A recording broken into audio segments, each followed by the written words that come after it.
जय श्री राधे। पूज्य श्री सद्गुरुदेव भगवान के चरणों में प्रणाम। पूज्या रुक्मिणी बाई जी का जीवन चरित्र कल हम सुन रहे थे। पूज्या बाई जी के जीवन के रंग भरे प्रसंग। बाई प्रतिवर्ष नर्मदा बाई के साथ गीता भवन स्वर्ग आश्रम ऋषिकेश जाया करती थी।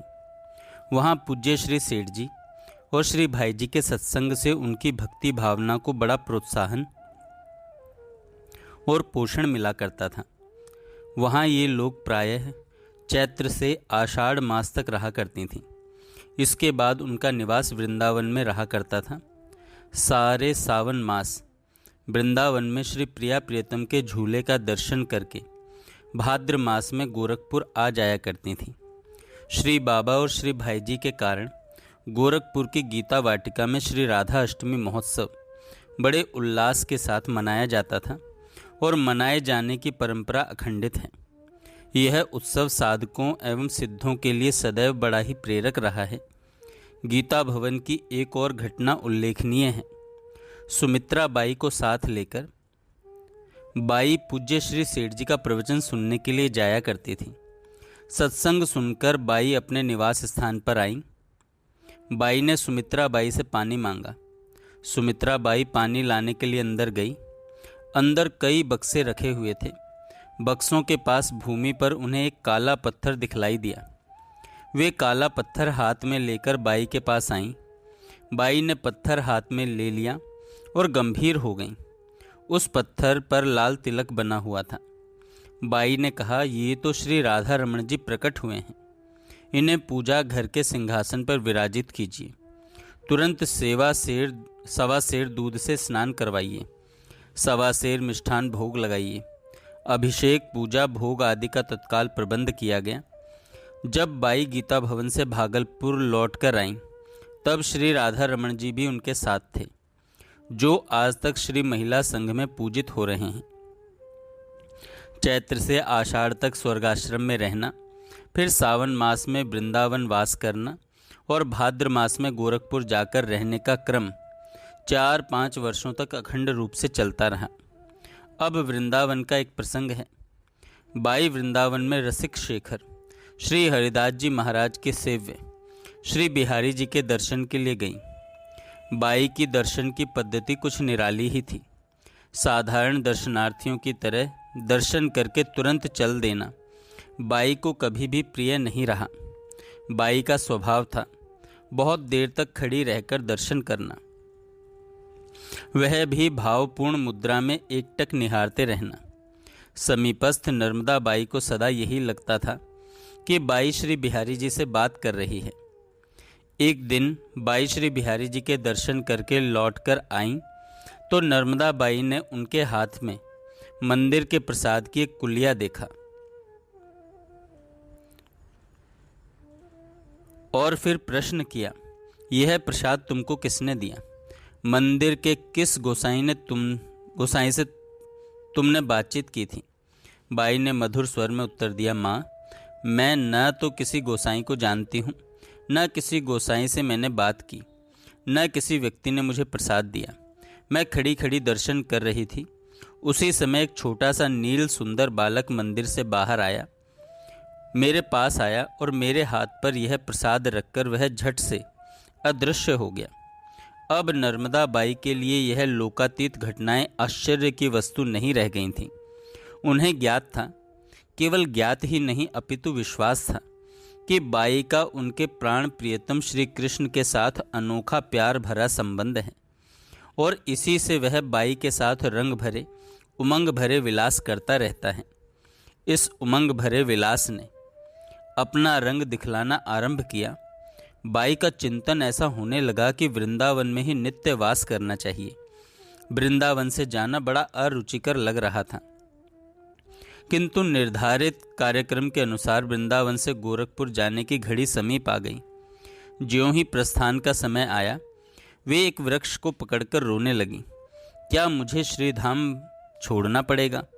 क्या श्री बिहारी जी के नित्य दर्शन से वंचित होना पड़ेगा? प्राण प्रियतम श्री कृष्ण के लिए उनका रोदन असहनीय हो गया। तत्काल उस वृक्ष से श्री बिहारी जी प्रकट हो गए और बड़ी लटकन भरी भाषा में बोले, क्यों रोती हो? चलो मैं तुम्हारे साथ चलता हूँ। यह तो बाई की मनचाही बात थी। श्री बिहारी जी को देखते ही और उनकी वाणी सुनते ही बाई अपना रोना भूल गईं। जिनके नित्य दर्शन के लिए वृंदावन में रहने की भावना बद्ध मूल हो रही थी, जब वे ही साथ चलने के लिए प्रस्तुत हैं, तब उन्हें कहीं भी आने जाने में आपत्ति क्या हो सकती है। फिर उन्होंने प्रसन्नतापूर्वक गोरखपुर के लिए प्रस्थान किया और गीता वाटिका के श्री राधा अष्टमी महोत्सव में भाग लेने के लिए गोरखपुर पहुंच गईं। श्री भाईजी तथा श्री बाबा से मिलन होने के बाद बाई के जीवन में भगवान नाम संकीर्तन का ज्वार सा आ गया। श्री भाईजी स्वयं मुक्त स्वर से कहा करते थे कि मेरे जीवन में जो कुछ उपलब्धि या अच्छाई है, वह सब भगवान नाम का चमत्कार है और भगवान नाम के आश्रय से जीवन में महान से महान वस्तु की प्राप्ति हो सकती है। स्वयं गोस्वामी तुलसीदास जी ने अपनी महान कृति श्री रामचरितमानस में भगवान नाम के अपार महिमा का उन्मुक्त गायन किया है। श्री महिला संघ में रुक्मणी बाई जब आई, उसके कुछ दिनों बाद से ही भगवान नाम संकीर्तन का उल्लास शुभारंभ हुआ और क्रमशः भगवान नाम के संकीर्तन का उत्साह वातावरण में छा गया। यह उत्साह उत्तरोत्तर बढ़ता ही गया। स्वर्ग आश्रम के गीता भवन में श्री भाईजी तथा श्री बाबा से मिलकर जब बाई भागलपुर वापस आई, उसके बाद भगवान नाम संकीर्तन के आयोजनों का तांता ही लग गया। भगवान नाम संकीर्तन में अनोखा उत्साह दिखलाई देने लगा।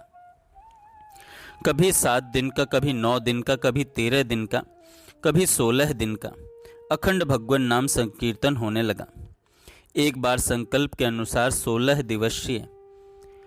दिवसीय अखंड भगवान नाम संकीर्तन का शुभारंभ श्री महिला संघ में हुआ। इस अवधि के बीच एक दिन संकीर्तन बहुत उल्लास के साथ हो रहा था। बाई ऊपरी मंजिल के अपने कमरे में थी। उस समय सभी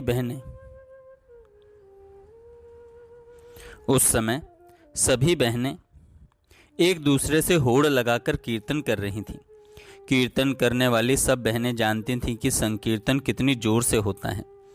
बाई को उतनी ही अधिक प्रसन्नता होती है तथा उल्लास में कीर्तन से बाई शीघ्र और सहज ही भावावेश में आ जाती हैं। बाई की भावावेशमयी स्थिति का दर्शन करने का चाव सभी में बना रहता था। इसी चाव को लिए बहनों द्वारा जो संकीर्तन हो रहा था, उससे सारा श्री महिला संघ गूंज रहा था। कीर्तन के बोल थे, हरे राम राम राम हरे हरे, हरे कृष्ण कृष्ण कृष्ण हरे हरे। एकादशी का दिन था। रात्रि के लगभग 11 बज रहे होंगे। दिशा को प्रतिगूंजित करती हुई संकीर्तन ध्वनि ने बाई को आकृष्ट कर लिया। कीर्तन स्वर पर विलुब्ध और विमुग्ध बाई ऊपर से नीचे आ गई। बाई के आते कीर्तन का स्वर और अधिक ऊंचा हो गया। एक और स्वर तुमुलतर हुआ और दूसरी इसी के साथ नृत्य भी होने लगा। सभी बहनें हाल में घूम घूम कर नृत्य कर रही थीं। उच्च स्वर से कीर्तन भी हो रहा था। अचानक तुमुल स्वर के मध्य एक मंद और मधुर स्वर सबके कान में पड़ा। यह मंद और मधुर स्वर कीर्तन के तुमुल घोष से सर्वथा अलग था और ऐसा लग रहा था मानो यह स्वर पीछे की ओर से धीरे धीरे बहता हुआ चला आ रहा है। इस स्वर के बोल थे, राधे राधे राधे राधे। यह भी स्पष्ट लग रहा था कि स्वर 2 कंठों से आ रहा है, मानो एक महिला और एक पुरुष परस्पर मिलकर मधुर मधुर धीरे धीरे कीर्तन कर रहे हैं। आश्चर्य इस बात का था कि तुमुल ध्वनि से होते हुए कीर्तन के बीच में भी वह मंद मंद मधुर मधुर स्वर सभी बहनों को स्पष्ट सुनाई दे रहा था। बाई के मन में जिज्ञासा जाग उठी कि श्री राधा नाम का मधुर संकीर्तन कौन कर रहा है। बाई ने अपने हाथ के इशारे से सभी बहनों को मंद स्वर में संकीर्तन करने का संकेत दिया। संकीर्तन की ध्वनि और गति दोनों के मंद होने पर श्री राधा नाम संकीर्तन का मंद और मधुर स्वर वैसे ही सुनाई देता रहा। अब संकीर्तन स्वर के साथ साथ घुंघरू की मीठी मीठी आवाज़ आने लगी, मानो कीर्तन के साथ साथ नृत्य भी हो रहा हो। सभी के मन में उत्सुकता यह जानने के लिए बढ़ती चली जा रही थी कि श्री राधा नाम का यह कीर्तन कहाँ हो रहा है और कौन कर रहा है। बाई ने सुमित्रा बाई को हॉल के पीछे जाने के लिए कहा। सुमित्रा बाई पीछे की ओर गईं। जाते समय रास्ते में उन्हें श्री राधे संकीर्तन की मधुर आवाज़ तो सुनाई दे रही थी, पर पीछे ही आवाज़ का सुनाई देना बंद हो गया। वे हॉल में आने के लिए घूम पड़ी तो फिर आवाज़ आने लगी। आवाज़ तो सुनाई देती थी परंतु कोई भी दिखलाई नहीं दिया। लौटकर सुमित्रा बाई ने जैसा अनुभव में आया बतला दिया। अब बाई को निष्कर्ष पर पहुंचने में देर नहीं लगी और बाई ने सभी उपस्थित बहनों से कहा, आज हम लोगों को श्री राधे नाम का महामंत्र मिल गया। यह मंत्र प्रच्छन्न रूप से स्वयं श्री राधा कृष्ण ने दिया है। इतना कहकर बाई मौन हो गई और फिर श्री राधा नाम का संकीर्तन होने लगा। आज अद्भुत उल्लास था। श्री राधा नाम का संकीर्तन उफनते उत्साह के साथ होने लगा। अब महामंत्र के स्थान पर राधे राधे नाम के संकीर्तन की धारा बह चली। बीच बीच में कभी कभी हरि बोल का संकीर्तन भी होता था। एक बार श्री महिला संघ में हरि बोल का कीर्तन हो रहा था। कीर्तन के समय अचानक एक मटकी आकर फूट गई। मटकी के उन टुकड़ों में दही लगा हुआ था। कोई भी बहन अपने साथ मटकी नहीं लाई थी। तब यह मटकी अचानक कहाँ से आ गई? रहस्य उद्घाटन करते हुए बाई ने कहा, यह मटकी चिन्मय वृंदावन से आई है। फिर तो सभी बहनें चट से मटकी के टुकड़ों को उठा करके दही चाटने लगी। इतना ही नहीं, उन टुकड़ों को कटर कटर करते हुए खाना शुरू कर दिया। उस दही में और उन टुकड़ों में एक विलक्षण स्वाद था। अब तो भगवान नाम संकीर्तन प्रायः ही कुछ न कुछ अप्रत्याशित अनुमानातीत घटनाएं होने लगी। संकीर्तन में एक बार कीर्तन के मध्य 2 सुपारी आकर गिरी। उसमें से एक श्याम वर्ण की थी और दूसरी पीत वर्ण की। युगल वर्ण को देखकर बाई ने तुरंत कहा, यह तो दिव्य लोक से आई हैं। इनका वर्ण अद्भुत है। यह सुपारी नहीं है बल्कि इस रूप में श्री राधा रानी और श्याम सुंदर ही पधारे हैं। जय श्री राधे। आगे हम कल सुनेंगे।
आवती देखी मैं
भाति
बोले भक्तवत्सल भगवान की जय। पूज्य श्री भाई जी महाराज की जय।